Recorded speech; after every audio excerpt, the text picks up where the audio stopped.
Oke, terima kasih teman-teman. 10 Agustus kita bikin gara-gara. Kita cari gara-gara.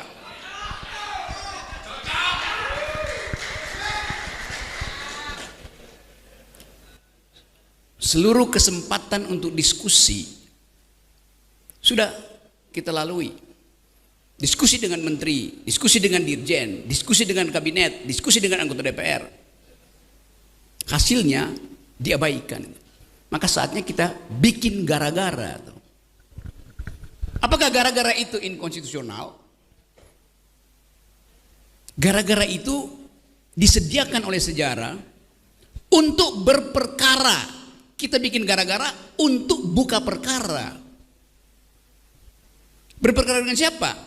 Berperkara dengan Presiden Jokowi. Berperkara dengan menteri biasa tuh. Tapi kita mesti hidupkan harapan bahwa hanya dengan berperkara kita bisa mempersoalkan kembali seluruh kebijakan bangsa ini yang dihianati oleh pemimpin tertinggi. Itu dasarnya. Jadi semua kegelisahan kita karena kita tidak tahu siapa yang mesti kita arahkan untuk berperkara. Pada akhirnya begitu. Kalau kita jumlahkan seluruh massa, tapi kita tidak tahu arah kita berperkara kemana, akan diabaikan energi dari kumpulan massa itu. Jadi sekali lagi, ini konsolidasi bukan sekedar upaya untuk merawat kebersamaan yang memang sudah ada, tapi konsolidasi untuk mengarahkan musuh dari buruh itu siapa. Secara ideologis musuh dari buruh adalah para kapitalis itu. Tetapi siapa yang menghalangi buruh berkelahi dengan kapitalis? Ya kekuasaan yang menghalangi itu.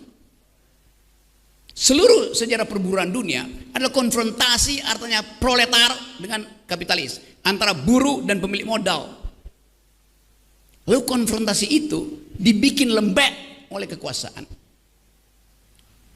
Melalui apa? Melalui regulasi. Jadi regulasi itu adalah upaya untuk menghalangi konfrontasi historis antara pekerja dan majikan. Itu dasarnya. Jadi bagian itu kita endapkan dulu tuh. Yang kita sebut regulasi hari ini itulah omnibus law di bidang perburuhan. Kemarin di bidang kesehatan dibikin, nanti di bidang pendidikan tuh. Jadi seluruh hal yang pernah diucapkan oleh Jokowi yang disebut sebagai revolusi mental berhenti karena dia tidak ingin ada konfrontasi antara mereka yang ditindas dan mereka yang penindas itu. Manusia yang berupaya menutupi kejahatan dia lebih buruk dari keledai itu. Itu dasarnya itu. Kita coba ucapkan hal itu secara lantang. Tentu ada konsekuensinya. Saya bisa ditangkap tiap hari itu. Tapi kita mesti ambil risiko.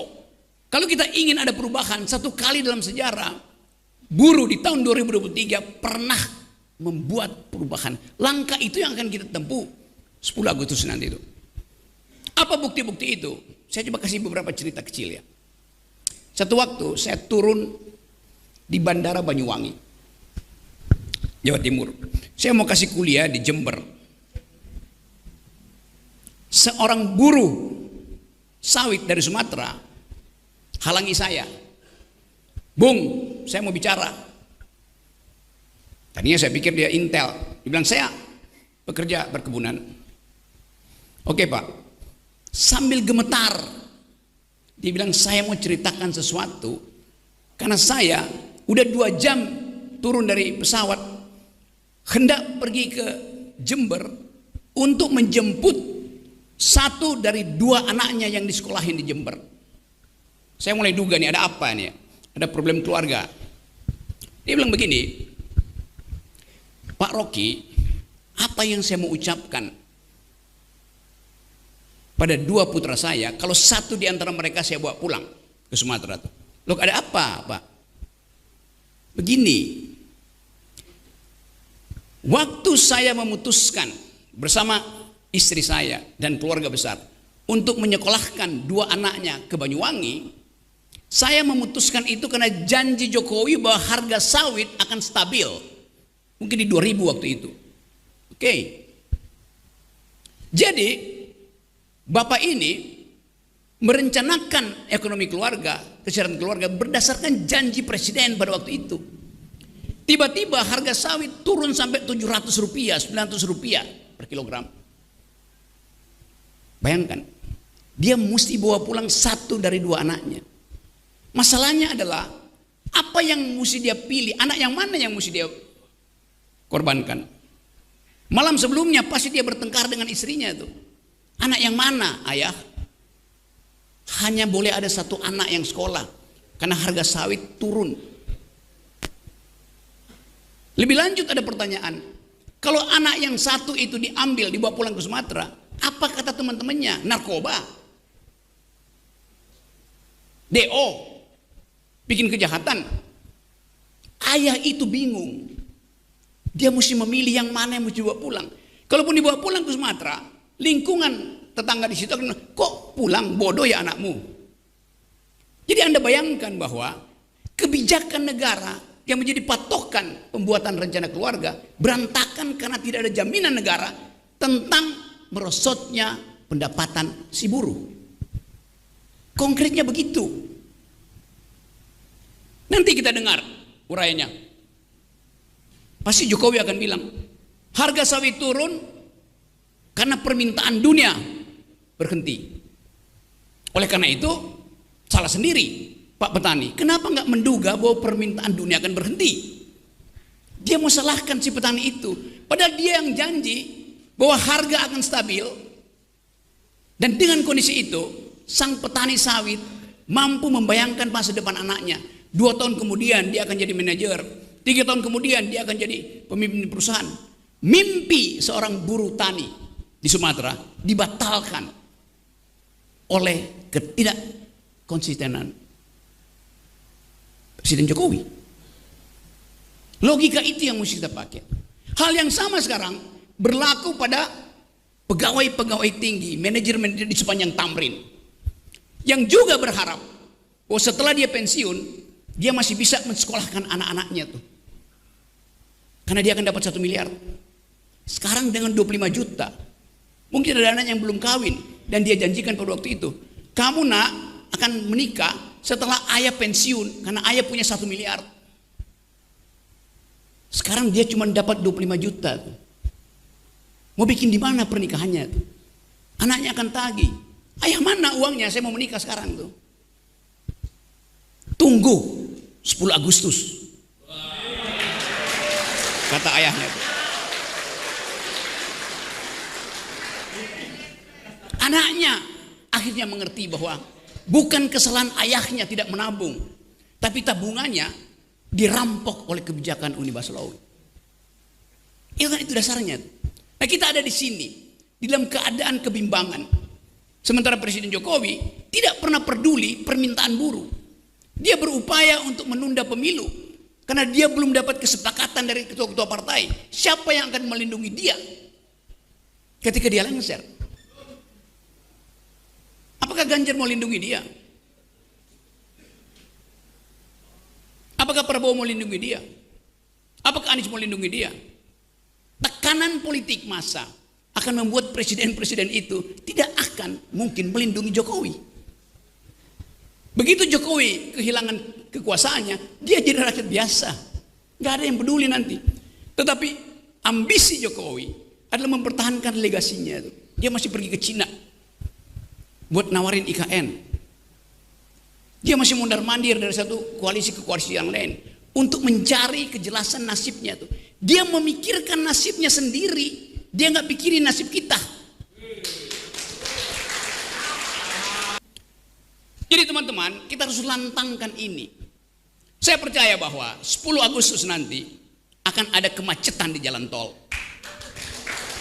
Bukan saya percaya, saya inginkan. Lebih baik macet di jalan tol daripada macet di jalan pikiran.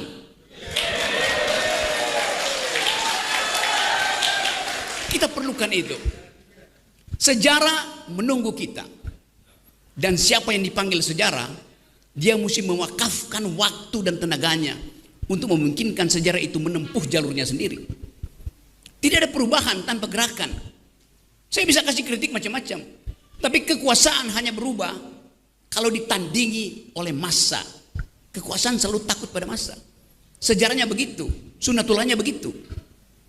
Jadi hari ini kita lakukan konsolidasi dalam upaya memastikan bahwa tidak akan ada yang mampu menghalangi gerakan buruh. Tidak ada yang mampu menghalangi tuntutan keadilan. Tapi kita sebut ini seminar supaya nggak kena delik. Bayangkan aja, dalam upaya untuk menghasilkan keadilan pun kita mesti siksa. Padahal di depan kita ini adalah kita marah pada keadaan tuh. Seminar artinya senyum, Mira, dan Narti.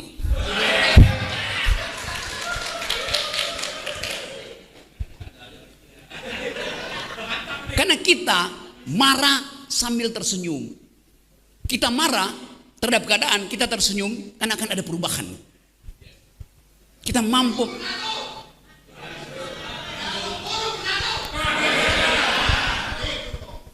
Jadi teman-teman, masih ada waktu. Yang terakhir, di ujung analisis kita, di ujung intuisi politik kita mesti bertanya, pemilu jalan apa tidak? Sama, saya berpikir juga tidak. Tetapi kita menghendaki perubahan politik. Jadi, kalau pemilu terhalang oleh ambisi presiden sendiri, pemilu ini akan batal karena ambisi presiden belum maksimal tuh. Apa yang kita lakukan? People power. Dan people power itu dimulai dari Agustus. Jadi kita buka pintu itu tuh. Bahwa Anda akan disalib oleh mereka yang menunggu tikungan, nggak ada soal. Karena sejarah akan kembali meluruskan jalan Anda tuh. Jadi teman-teman, saya berpikir bahwa satu waktu sejarah Indonesia akan ditulis kembali. Bahwa gerakan reformasi di 20 Mei 1998 ditulis ulang oleh gerakan buruh 10 Agustus 2023. Ada janji dari Kota Bekasi bahwa janji ketika pemuda-pemuda itu menculik Soekarno untuk memberi dia energi bahwa sekarang merdeka, nggak usah pikir-pikir lagi tuh. Demikian juga energi dari Bekasi hari ini. Kita pastikan bahwa tuntutan keadilan tidak mungkin dihalangi oleh kedunguan-kedunguan di istana. Kita lakukan itu hari ini. Dan dengan tekad yang baik. Niat kita kuat, peralatan kita cukup. Lalu, kenapa kita ragu? Satu langkah gerak di aspal, itu akan membekaskan sejarah. 1000 langkah gerak akan membuat perubahan. 300.000 akan menggemparkan dunia. Demikian seterusnya. Apalagi kalau seluruh kenikmatan itu kita pertontonkan pada generasi baru, mereka akan ikut. Ada kegelisahan emak-emak, ada kalkulasi yang belum sempurna oleh mahasiswa itu. Tetapi buruh selesai dengan problem itu. Dan emak-emak akan ikut di belakang. Bayangkan hari pertama 100.000 emak-emak turun ke jalan kasih kita aqua. Itu menunjukkan bahwa seluruh bangsa ini menitipkan aspirasinya, menitipkan harapannya pada gerakan buruh. 3 hari kemudian mahasiswa turun. Hari keempat, pas saya pastikan 10.000 profesor akan turun ke jalan karena mereka malu melihat buruh bertanding sendiri. Itu momentum yang kita lakukan. Jadi teman-teman, kita pastikan dari Bekasi akan ada perubahan. Bekasi artinya berani beraksi. Assalamualaikum warahmatullahi wabarakatuh.